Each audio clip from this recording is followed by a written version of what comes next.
Gitu. Mereka bisa mempekerjakan itu, tapi dengan 80%. Kenapa saya harus melakukan hal seperti itu? Kalau misalkan saya tidak melakukan seperti itu, kami tidak bisa masuk ke dalam perusahaan. Karena apa? Sektor yang namanya perusahaan, yang namanya pengawasan itu ada di level provinsi. Tapi kami intinya tidak tahu untuk kita sama-sama. Ayo kita bareng-bareng. Bahkan saya bicara dengan ketua ini. So, bagaimana nanti kita baik? Apakah mungkin nanti dari teman-teman saya bila perlu nanti ada nanti dari mahasiswa yang ada mahasiswa yang teman-teman tidak boleh. Dan misalkan nanti dari SPETAK juga silakan bareng-bareng. Dari teman-teman dulu nak masukkan nanti ke depan ini dijadikan salah satu misalkan bahwa Perpu ini tentunya juga kan kita melindungi masyarakat yang memang kali itu kerja di sana, tapi katanya kan ibaratnya hanya dikasih uang saku yang tidak pantas. Tapi dengan Perpu ini justru saya melindungi gitu bahwa perusahaan ini betul-betul harus mengikuti. Kalau saya ada payung hukum untuk mengikuti, saya bisa mengintervensi perusahaan. Maksudnya saya bisa masuk gitu. Nah, tapi tentunya saya juga tidak bisa pemerintah daerah sendiri, apalagi dengan distributor, jadi dengan sendiri saya tidak bisa. Perlu bantuan teman-teman stakeholder. Di sini kan ada teman-teman KBPP, pasti di setiap perusahaan ada perintah-perintah. Nah, inilah nanti akan menjadi laporan terhadap kita. Ini yang menjadikan waktu itu alasan saya, kenapa saya bilang saya harus menjalankan. Kalau saya membiarkan, Pak Punten, saya bilang, saya sempat tanya juga sama Bro, sudah berapa banyak perusahaan yang di sini sudah berjalan? Hampir ada 100, Pak. Terus bagaimana kontrol saya sebagai bupati? Saya bisa saja, saya diam aja, cuek aja gitu.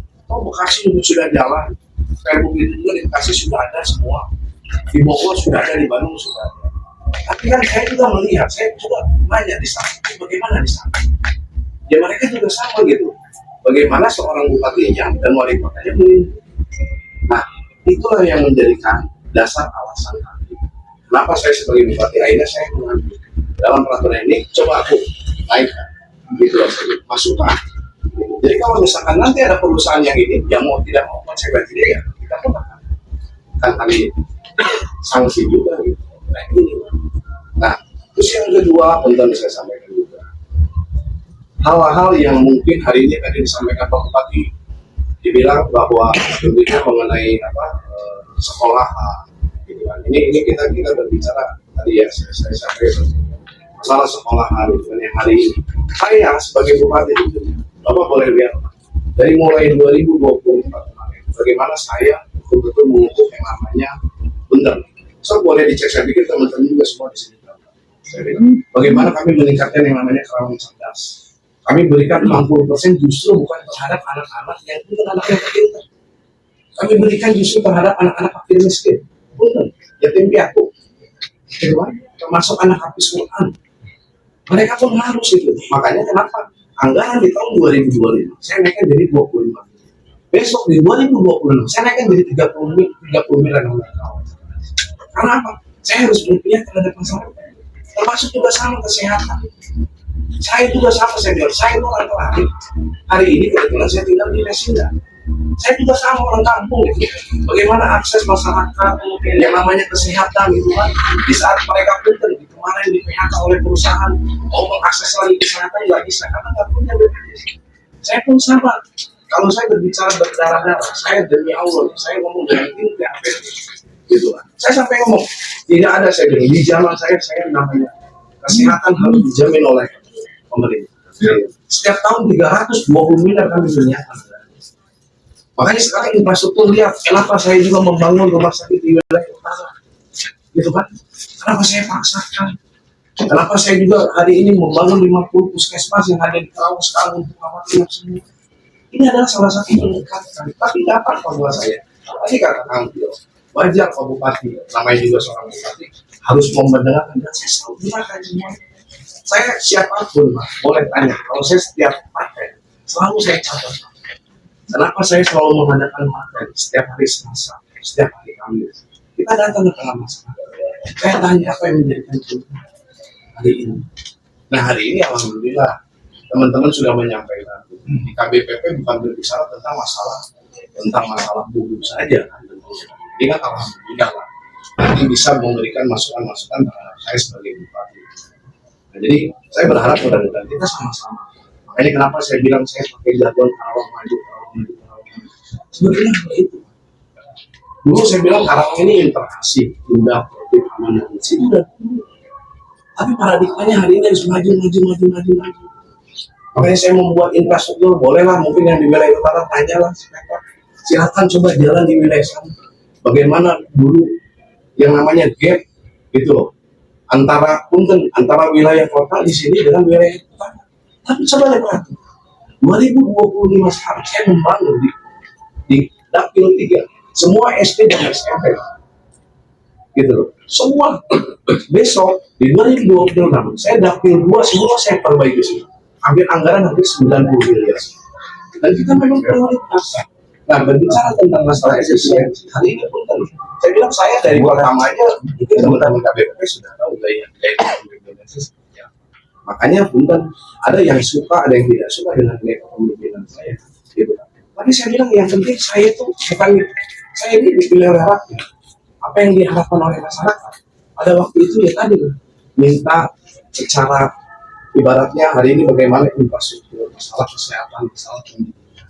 Nah ternyata dengan kebijakan inilah yang saya mampu. Beneran itu. Sok mangga apa yang kita jangan melihat mungkin hari ini, tapi lihat kalau saya minta melihat misalkan 3 tahun ke belakang, bagaimana infrastruktur, bagaimana sekolah SD di sana. Tapi dengan anggaran sekian, kami pun sama. Bagaimana mengefisiensi itu sebetulnya dari tahun kemarin, efisiensi. Saya pun sama perjalanan dinas saya. Termasuk juga saya sama bicara tentang para dewan juga. Nah maka dari ini tentunya alhamdulillah ya ini adalah sebuah yang mungkin tadi disampaikan salah sekolahan, salah kesehatan, salah pendidikan gitu kan. Hari ini kami tidak bisa lah karena anggaran dalam 1 tahun itu kan tentunya juga kan memiliki batasan-batasan. Jadi saya meyakini insya Allah dengan apalagi lah keuangan bersama tentunya masukan termasuk juga pada sekitar juga sama pada waktu itu. Emang bisa Pak Bupati, saya masih bisa tak Pak Bupati bahwa waktu itu kasih kesehatan gratis. Ingat saya dia yang ngomong dan saya tunjukkan walaupun itu berat Pak buat pemerintah yang apa bayangkan Pak UHC Pak semua ditanggung oleh pemerintah gitu Pak. Tapi saya bagaimana harus bisa meneruskan gitu para pemimpin saya sebelumnya gitu Pak. Tapi bagaimana saya juga hari ini juga harus merealisasikan apa yang menjadikan keinginan dari nah jadi insya Allah saya meyakini gitu kan dengan teman-teman hari ini hadirnya dan saya pun sama Pak. Saya ke industrial kami harus yang namanya investasi. Tapi di satu sisi bahwa ini guru adalah masyarakat juga kabupaten. Ya harus kami lindungi. Tidak mungkin kami tidak akan lindungi yang namanya.